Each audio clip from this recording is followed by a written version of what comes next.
আসসালামু আলাইকুম। কুকিং হাউজে সবাইকে স্বাগতম জানাচ্ছি। আশা করি সবাই যে যেখানে আছেন ভালো আছেন। আজ তৈরি করব জিভে জল আনা তেঁতুল দিয়ে কাঁচা পেঁপে মাখা বা ভর্তা। গরমের এই সময়টাতে কাঁচা পেঁপে মাখা খেতে খুবই ভালো লাগে। পেঁপে মাখা বা ভর্তা তৈরি করার জন্য আমি এখানে মিডিয়াম সাইজের একটা কাঁচা পেঁপে নিয়েছি। এখন এই পেঁপেটার অর্ধেকটা কেটে আমি খোসা ছাড়িয়ে নেব। আমি অর্ধেকটা পেঁপে কেটে এভাবে খোসাটা ছাড়িয়ে নিয়েছি, আর পেঁপের ভেতরে যে বিচিটা ছিল বিচিটাও ফেলে দিয়েছি। পরিমাণে যে যতটা তৈরি করতে চান সেভাবেই নিয়ে নিতে পারেন পেঁপেটা। আমি এখানে অর্ধেকটা পেঁপে দিয়ে আজকের এই ভর্তাটা তৈরি করব। পেঁপের খোসা ছাড়িয়ে নিয়ে পেঁপেটা খুব ভালোভাবে ধুয়ে পরিষ্কার করে নিয়েছি।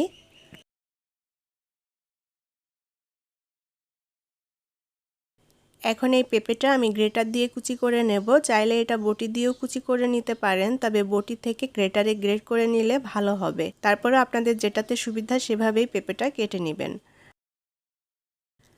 আমি আজকের এই পেঁপেটা একটু মোটা কুচি করে কেটে নেব। তার জন্য গ্রেটারের এই অংশটা, যে অংশটাতে একটু মোটা কুচি করে কাটা হয়, এখান দিয়েই কেটে নেব। আপনারা চাইলে মিহি কুচি করেও কেটে নিতে পারেন, এটা আপনাদের পছন্দ মতো, অথবা হাত দিয়ে পাতলা পাতলা করে কেটে নিতে পারেন।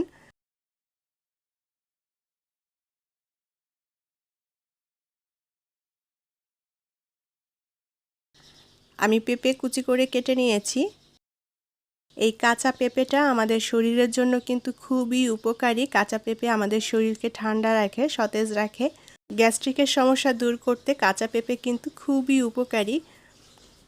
তাছাড়া যাদের বদহজম এবং কোষ্ঠকাঠিন্যের সমস্যা আছে তারা নিয়মিত কাঁচা পেঁপে খেতে পারেন। কাঁচা পেঁপে খেলে এই কোষ্ঠকাঠিন্য এবং বদহজম দুইটাই দূর হয়ে যাবে। এখানে আমি দুইটা কাঁচামরিচ কুচি করে নিয়েছি। এখন কাঁচামরিচ দুইটা নিয়ে নেব।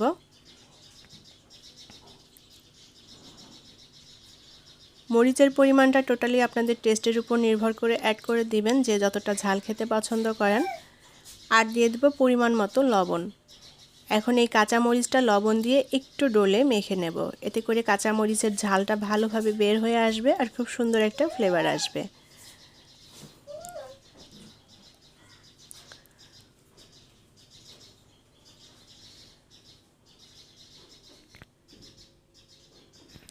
কাঁচামরিচটা একটু লবণ দিয়ে মেখে নিয়েছি। এখন এর মধ্যে দিয়ে দেব তেঁতুল। তেঁতুলের পরিমাণটাও টেস্টের উপর নির্ভর করে দিবেন, যে যতটা টক খেতে পছন্দ করেন। আর দিয়ে দেব টালা শুকনা মরিচ।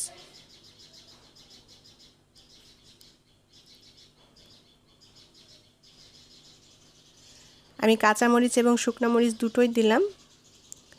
আর দিয়ে দেব কিছুটা সরিষার তেল। এখন তেঁতুলটাকে একটু চটকে মেখে নিয়ে পেঁপের সাথে খুব ভালোভাবে মেখে নেব। প্রচণ্ড এই গরমে তেঁতুল দিয়ে এভাবে কাঁচা পেঁপে মাখা খেলে খুবই ভালো লাগে। তাছাড়া শরীর ঠান্ডা করে, আবার পেটও কিন্তু ঠান্ডা রাখে। আর এটা খেতে খুবই টেস্টি এবং মুখরোচক, সবাই খেতে ভীষণ পছন্দ করবে। এখন খুব ভালোভাবে চটকে চটকে পেঁপেটাকে মেখে নিতে হবে।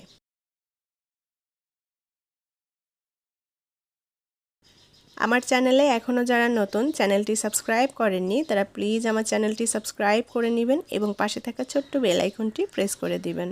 আর যারা সাবস্ক্রাইব করে নিয়েছেন তাদেরকে অসংখ্য ধন্যবাদ। আমি খুব ভালোভাবে চটকে পেঁপে মাখাটা তৈরি করে নিয়েছি।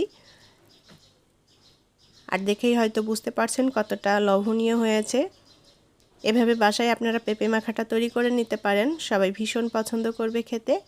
আশা করি আপনাদের ভালো লেগেছে আজকের এই পেঁপে মাখাটা। তো আজকের মতো বিদায় নিচ্ছি, পরবর্তী রেসিপি নিয়ে আবারও হাজির হয়ে যাব। সবাই অনেক অনেক ভালো থাকবেন এবং আমাদের জন্য দোয়া করবেন। আল্লাহ হাফেজ।